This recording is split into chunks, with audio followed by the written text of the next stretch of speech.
Hello guys, welcome sa aking walang kwentang channel. So nandito na naman tayo para sa panibagong video. Ngayon guys ay susubukan naman natin itong Grow Lancer natin sa pakikipaglaban sa PvP guys. So medyo nag-gauge na natin itong ating Grow Lancer in terms of red boss, pa-level. Yung pa-level hindi pa pala kasi may nag-request pala sa atin kung ano ba ang experience natin sa Grow Lancer in terms of leveling. Kung mabilis ba siya or sakto lang or ano ba, ano bang experience natin dito. Separate video natin yun guys, no. Itong video na ito ay para naman sa pag-gauge natin sa ating Grow Lancer sa PvP. So susubukan natin itong top 10 natin. Ako ay top 11 sa aming server. So dating top 12 naging top 11, dagdagan tayo. Tapos ang kalaban natin ay Blade Knight na top 10. Top 2 siya dito na Blade Knight. Yung top 1 kasi natin, hindi pa natin nakakalaban ulit pero lalabanan natin siya. No, so itong kalaban natin ay top 1 ay top 2 na Blade Knight sa amin. Pero overall sa aming server siya ay top 10, tayo ay top 11. So pero hindi naman kasi nagbe-base doon kung malakas ka ba or hindi sa mga rankings kasi may nakalaban naman ako, ang rankings niya parang lamang ako ng tatlo pero talo ako sa kanya, 'di ba? So ito pa lang ating kalaban na si Drake, although parang isa to sa mga nilook forward ko na talagang makakasama sa dulo kasi malakas din siya at saka very dedicated siya sa paglalaro. Anyway, ito pala si Drake ay full option yung set niya. Tayo kasi ang set lang ang option lang ng set natin ay dalawa, yung pants lang natin yung tatlong 3 options. Okay, so bali ang kasi ang siste lamang tayo sa level, mas mataas ang level natin sa kanya compare naman sa kalaban natin, parang 612 or 13 ata siya, tayo naman ay 639. Okay, or 612 na ata siya, yun. Tapos ang advantage naman niya sa atin ay full option siya. Yung kanyang buong set. Tapos maganda rin yung sword kasi yung sword niya ay galing sa akin. Parang excellent damage and both excellent damage at the same time speed, no? Speed plus 7 yung kanyang sword. Yung isa naman sword niya attack 2%. So galing sa atin yun nung dati tayo ay Blade Knight. So binenta natin sa kanya nung tayo ay nag-change class na Grow Lancer. So yun yung natin, ang advantage sa atin. So ano ba ang ine-emphasize ko dito guys? Ibig sabihin lang nito, oo, hindi tayo, kumbaga okay yung meron tayong full option na set. Goods yan. Walang problema, wala tayong pag-uusapan dyan kung may pera kayo. Kung kaya nyong isustain yung expenses pag mag-upgrade ng ganito. Pag mag-i-stack ng mga options. Kasi ako hindi ko kaya guys. Sa iba ako nag-focus. Nag-focus ako sa mga florites. At the same time, pwede nyo panoorin yan habang tayo nagsasalita na parang voice over. Kung ang nag-focus kasi ako doon sa aking master talents, kapag kami kasi daily yun, di ba? Nagre-reset yun, kailangan mo i-upgrade. So yun yung pinapataas ko. Yung 350 na MUC daily yun, ay doon ko nilalagay sa aking 250 na class talent tsaka yung 100,000 na skill talents. Yun lang yung pinapataas natin. Then nagpapa-level lang tayo.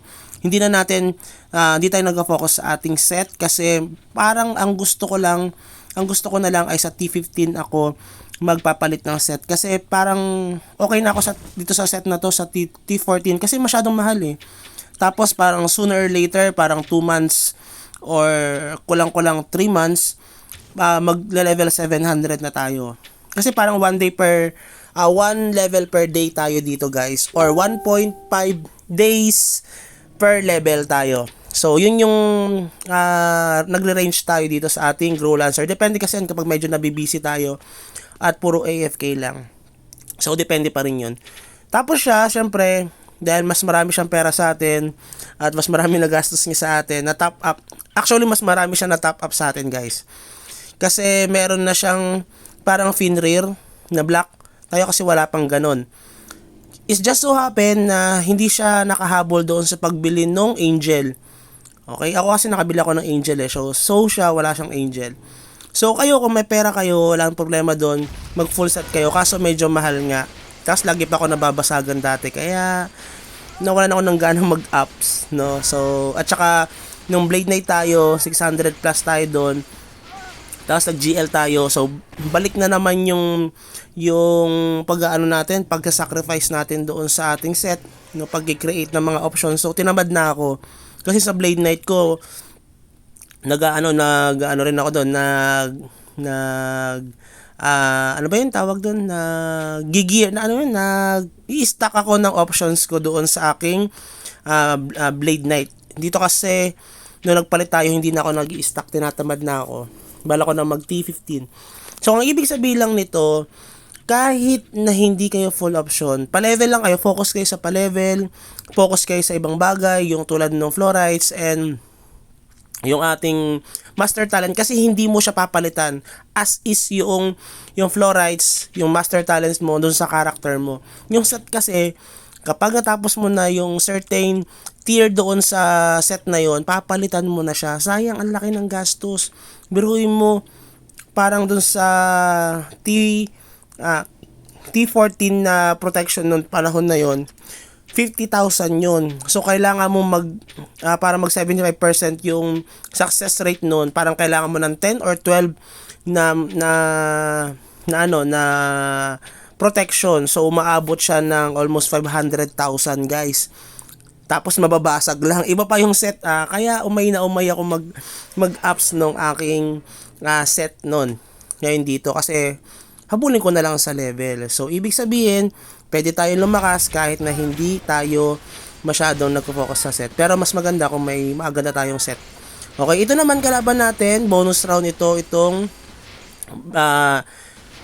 MG na STR. Panalo pala tayo dun sa Blade Knight, guys, no? 3-0 ang score namin ata, or 3-1.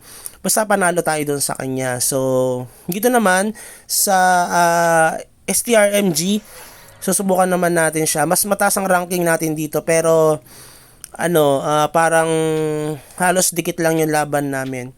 Huli kong laban na STR MG si Bunhab yon. Nag-quit na kasi siya, guys, kaya hindi natin malaman kung or mag-gauge na halos ka-level ko lang noon kung gaano ba kalakas yung STR MG. Dito kasi medyo lamang tayo dito or malakas. Mas mataas sa level natin dito. Pero kasi itong si Phantom, kahit mas mataas yung level natin, mas mataas ang ranking natin sa kanya, unti lang ang natitirang buhay natin kapag nakikipag-PVP tayo sa kanya. 'Di ba? Rank 16 or 18 nata siya dito. Tapos, ang ganda pa nung set niya, guys. Biruin mo nun, halos unti na lang natitira sa buhay ko. Kasi, yun naman ang problema, guys, no? Ang lakas ng damage niya sa atin, STR na MG. So, maliit yung chance na miss siya sa atin, tapos tayo puro miss doon sa damage natin sa kanya. So, pumapasok yung mga damage niya sa atin. So, medyo masakit din. Lalo, harapan kami dito. Pero yun nga, siguro advantage ko sa ibang mga bagay tulad ng master talent, kaya tayo nananalo. Okay, so depende pa rin yan sa inyo kung ano bang mas gusto nyo. Sa set ba kayo magpo-focus sa mga master talents or Fluorites? Para sa akin kasi mas okay yung Fluorites and master talents, lalo kung nasa mababang tier level pa lang kayo. Pero dito kasi sa tier 14, okay yan, full option yan, kasi matagal talaga ang pagpapalit ng set dito. Aabot kayo ng 5 months sa 5 or 6 months, no? Half year, parang ganun. Yung pagpapa-level para ma-reach nyo yung level 700. Kasi parang February pa ata ako na 600 or March. Ano na ngayon? June. March, April, May, June. 3 months na ako 600. Magki-640 pa lang tayo, guys. So, medyo matagal-tagal. Then, lalo na kung kayo ay level 600, guys, yung kakasimula nyo pa lang, napakakunat ng XP dito. Parang 4 days gugugulin ko sa pag-grind para lang mag-level up. Nung una kong salta sa level 600, napakakunat niya. Pero pagdating ng 620 na ako, yan, 625, yan, parang 1 day, 1 level per day na tayo. Syempre, na-adapt na natin yung mga damage natin dito, napapalitan na natin yung set natin. Tapos tumataas na rin yung ating damage dahil sa ating mga master skill. So yun yung yun yung nag-reason kung bakit tayo bumilis magpa-level dito. Kasi nagva-vary yung damage natin and speed pagdating sa leveling. So yan, di ba? Tignan nyo dyan. Halos dikit lang kami ng STR na to, pero mas mataas ang level niya sa atin. Mas mataas ang level ko sa kanya. Kaya wag nyo rin syempre baliwalain yung set, lalo na yung DSR and Redact. May mga points yan sa PvP, sa lahat naman. Pero kung limited lang ang pera nyo dito, syempre mag-focus kayo kung saan nyo gusto, di ba? Kaya itong guide natin, itong video natin ay reference lang na pwedeng nyong gayahin lalo na sa mga free to play or semi free to play players na para sa akin ang advice ko lang, mag-focus kayo doon sa Florites and Master Talents kasi yung set na papalitan yan, guys. Maniwala kayo, bababa ang presyo niyan. Sooner or later, bababa ang presyo niyan. Pwede na kayong bumili ng mga yan. Okay? Pero yung ating mga talents, as is yan, may stock yan dyan sa character nyo. Lalo na yung Florites, pwede nyo pang ibenta kapag mag-quit na kayo. Kaya doon ako nagpo-focus. So siguro yun lang. And sana na-enjoy nyo tong ating 12 minutes video, no? So kung nagustuhan niyo pala tong video na ito, please consider like and subscribe sa ating channel and paki-comment na rin sa ating comment section sa baba. So maraming salamat and have a good day. Bye-bye!